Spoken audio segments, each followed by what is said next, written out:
السلام عليكم ورحمة الله وبركاته. كل وناكسن أصحابي ملكستو أجوكتان كسور هذا مركلة متكمل برنامج الأرض كوتر قلنا ما أنتو سبديا وبرنامج كيني سدحاد وبرنامج كي هبي النمو وهبي النمو سبديا أو أحد أي سوق ليسو تاريخ دونا وحيكون باقتاي سقالي لباتن كبشا نوفمبر سنة كالبكون يشني لباتن هذا برنامج كان واكي سدحاد وانو هبا إنا سوى نوهشين معلوماتكي وركي أنو كسو قد بني برنامج كي صباح نمو إيا كي قلب نمو انت داوتي ويكون مهتسينيهين انت آن داولنا وحرجين يا يقنا إني معلوماتكاس إيا وركا حيسالي صوت داون دونان عاو قضبضا برنامج كان إذي كوها يوحا كمين نغن دونا هقاميها حوثيين عبد الملك الحوثي oo soo hadlay isagoo laga sugayay war muhiim ah oo ku saabsan xaaladaha isbedelaya iyo weerarada Israa'iil ay qaadayso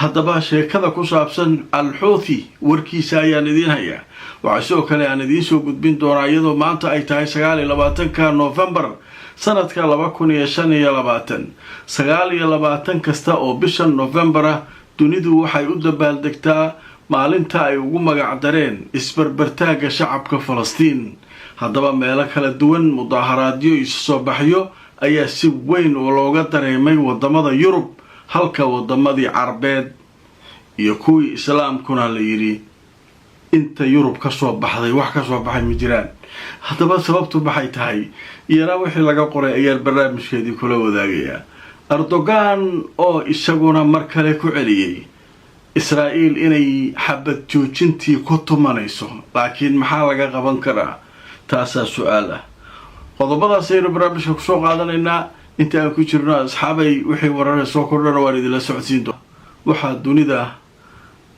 أي سميسا إسو صوب بحيو لغو حصيو مالين لغو مقعدري مالين تا إسبربرتاقة شعب كفلسطين سيدي أي مركا دولد أهلي لهايين أحروبي لهايين أركان وحا كشغيسي قرمada midoobay oo maalinka asteeysay kaalintayda sanadkii 1977 wixii ka dambeeyay sanad kasta 29 November waa la soo baxaa dunida dhan haddaba xilliyadan ama labadii sano ugu dambeysay waxay ku soo aadaysaa iyadoo xasuuq fara badan loo geystay Falastiiniyiinta guryooda la burburiyay la barakiciyay hadday tahay daanta galbeed hadday tahay Gaza kul saas loo baabiyay haddaba maanta waxay 29 dunida waxay isha ku haysay dadka soo baxaya miisaankoodu inta ugu badan dadku waxay ka soo baxeen qaaradda Yurub wadamadii Islaamka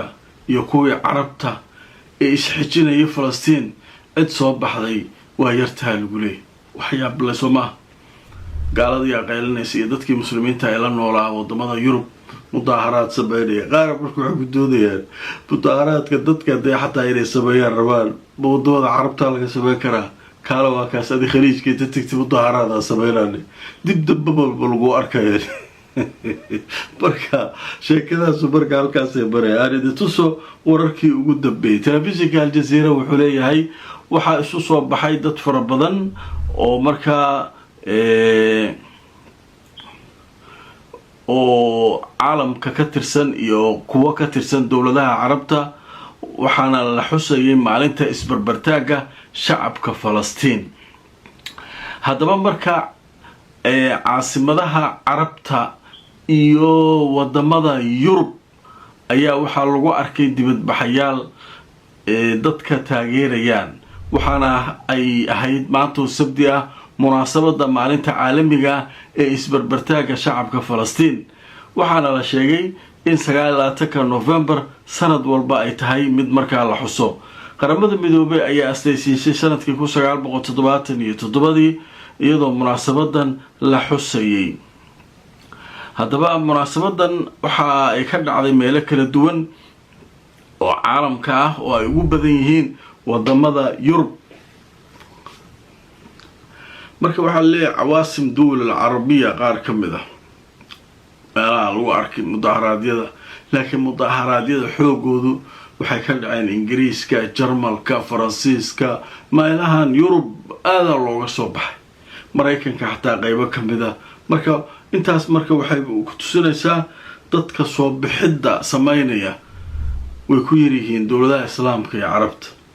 marka arrinkaasu marka maanta xuskaas ayaa jiray. qodobka labaad waa muhiim. hogaamiyaha xuutiyiinta cabdimalik al-xuuti ayaa hadlay maanta.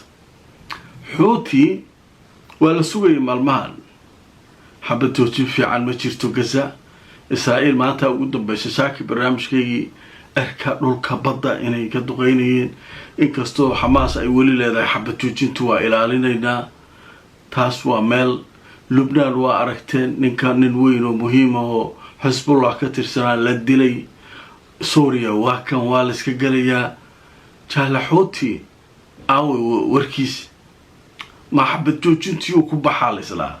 xabad joojintii falastiin markii nimankii falastiiniyiinta xamaas ay galeen, xuutigu dee hawsha waa joojiyey. weeraradii badda uu ku qaadayay iyo gantaalihii soo tuurayay wuxuu dhan waa joojiyay. xabad joojintuu sugay. hadda waxay sheekada way qasmatay soo maa. marka waxaa la sugayay inay xuutigu soo hadlaan. haddaba aan idin tuso jariirada la yiraahdo al-akhbaar ayaa goordhow waxay qortay warbixin ay leedahay. xuutiyiintu waxay sheegeen inay diyaar u yihiin inay u diyaar garoobaan wareeg labaad oo marxalad kale oo soo socota oo dagaala in loo diyaar garoobo. sinaba ugama tegi doono shacabka falastiiniyiinta iyo kuwa lubnaan. warbixinta way sii socotay. waxaa leeyahay hogaamiyaha kooxda ansaarullah السيد عبد الملك الحوثي ayaa sheegay inay tahay shacabka Yemen inay ka soo qayb galaan iyagoo malaayiin ah fagaaraha la yiraahdo as-70 casarka axada markay qoraxda kuleelku ka yaraado si loo taageero shacabka Falastiin iyo Lubnaan. sidoo kalena in loo diyaar garoobo wareeg kale oo la istaaban doono Israa'iil iyo Mareykan. warkiisu waa cad yaasay. horta wuxuu yiri sheeka waa dhiman tahay berito oo axada casarka kadib mucjiso aan dhigno. macnaha waqtiga kale waa qoraxda waa kuleyl marka bacda al-casr aan qabeesha la yiraahdo fagaaraha as-70 askugu imaanayna meeshaas la soo buuxsama. halkaas horta waxaan ku taageeraynaa walaalaheena Falastiin iyo Lubnaan. mid kalena waa idin sheegay shacabka Yemenow marxalad kale oo soo socota loo diyaar garoobo dagaal kale annaga iyo ayaga ma isdeenin. nimankan juqjuqayska ku wado dadka Falastiiniyiinta wali laynaya Lubnaan laynaya ma joojinayn. annaga hawsha waa bilaabayna laakiin horta bari aan soo nimaado. bari marka waxaa la filayaa meesha in qudbadiisa oo meesha looga daaro dadka malaayiinta isku imaanaya TV waaweyn meesha looga dhajiyo. markaasuu ku baaqi doonaa hadal weyn baa la leeyahay oo sida loo malaynayo ku saabsan in ay bilaabi doonaan dagaalkii ay kula jireen Israa'iil, maadaama Israa'iil ay xabad joojintu iska indha tirayso oo maalin walba dad Falastiiniyiin ay laynayso, Lubnaan ay laynayso. marka waa kaas. marka xuuti waxaa leeyahay qolada kaliya ee Carabaha ee nafta ku hartay waayo qolo kasta iyagay rabtaa inay difaacdo. Lubnaan aragteen Xisbullah waxay rabaan maanta xuuti inuu u aaray rabaan. Falastiin waaba aragna Xisbullah way ka awood badan tahay way ka awood badan nimanka xuutiga. laakiin ragannimo iyo geesinimo la isku dhaafaa lagu leeyahay. nimanka Lubnaaniska oo meesha ku jira Xisbullah warkooda wax ku jira bale. hadda marka maxay leeyihiin war labadaba aan u heelin Lubnaan iyo Falastiin ba anaga sugayaan niman iska masaakiin waaye aan u argudnay leey. nimanka marka xuutiga niman saas waaye. qodobkaas ayaynu saynta kaga gudbaynaa. waxaa noo soo socda Erdogan oo markale ka hadlaya xabad joojintii ay Israa'iil jabisay. qaybtan waxaynu kaga hadlaynaa ninka Erdogan ahaa ayaa wuxuu sheegay maanta Israa'iil inay toos u jabinayso xabad joojinta. laakiin waxaa la isweydiinayaa ma aha markii koowaad markii labaad maxaa laga qaban karaa. taas waa calaamad su'aal. turki markii hore waa ka maqnaa meesha. waxaa la yiri waxaa la iska ceyrsanayaa masaarida iyo qadariyiinta waxaan iyo iska tacbaaniin turki laakiin hadduu yimaado xoogaa nimanka yacow naga dhihi doonaa. turkiga maxaa ka soo haray? warar keliyaa ka soo haray. ninkii Erdogan wuxuu leeyahay nimankaa waa xabad joojinta jibiyey, nimankaa waa kuwaas waa kan xabad joojinta jibinay. kuwii kale horta war xataa lagama hayo.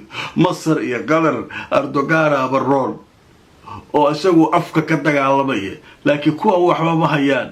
haddaba aan tusoo wararkii ugu dambeeyay sheekada laga qoray. Erdogan ayaa waxa uu sheegay Israa'iil inay jabisay xabad joojinta iyadoo markaasi u maraysa qodobo aan markaa habboonayn oo aan sax ahayn.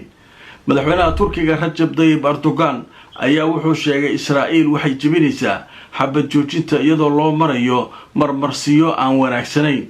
Hamas iyadu waxay qaadanaysaa hab dulqaad leh oo lagu ilaalinayo xabad joojinta, inkastoo ay jiraan daandaansiyo xoog leh oo lagu hayo Hamas.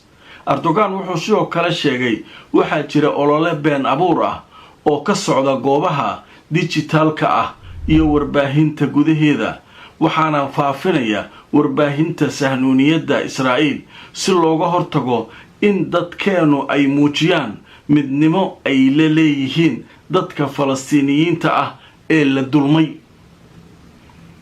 meel fagaara uu ka hadlay maanta dad shiraya ayuu u khudbaynay oo ku soo daray. marka wax weyn oo hadda waxa leeyahay Erdogan-ka laftirkiisa hadalkiisi wax macna uu sameynayaba ma jirto. Hamas way baxday Turkiga tagtay Istanbul, way fariisteen ayaga wasiirka arrimaha dibadda dhibaatadana nala ku haya, xabad joojintii waa ilaaliyana la leeyahay, iyagii nimanka way jabinayaan, maxaa sameynaa, annaga hawsha galayna, annaga inta yiri. ilaa hadda war ay hayaan Turkiga laftirkooda dulqaatay ku hayaan, nimankan waxbay maagan yihiin. marka xabad joojinta iyo waxa kan aan dulqaadano, wareegga labaad wada hadallada aan u gudubno. maxaa la gudbaa marka?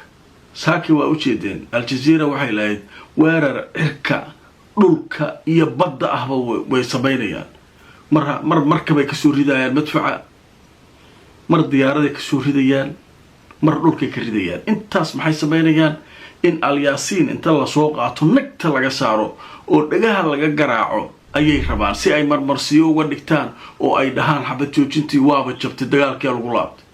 marka nimankan Turkiga iyo Carabtana waxay ciyaarayaan game ah, war nimankan iskama dhicin karno, macalinka weyna ku daaban yihiin, xabad joojintan aan ku celcelino, at least wax badan dad badan aan badbaadayay. saasaa la isku hayaa. marka caqligaasaa socda. waa arkaynaa bari xootiga waxay sheegaan. barnaamijkayga caawa waa nagayta. waan filayaa inaad ka hesheen macluumaadkii wararkii barnaamijkii subaxnimo iyo kii galabnimo. inta aad daawanna waa rajaynayaa inay daawan doonaan. akhyaaray nabadgelyo.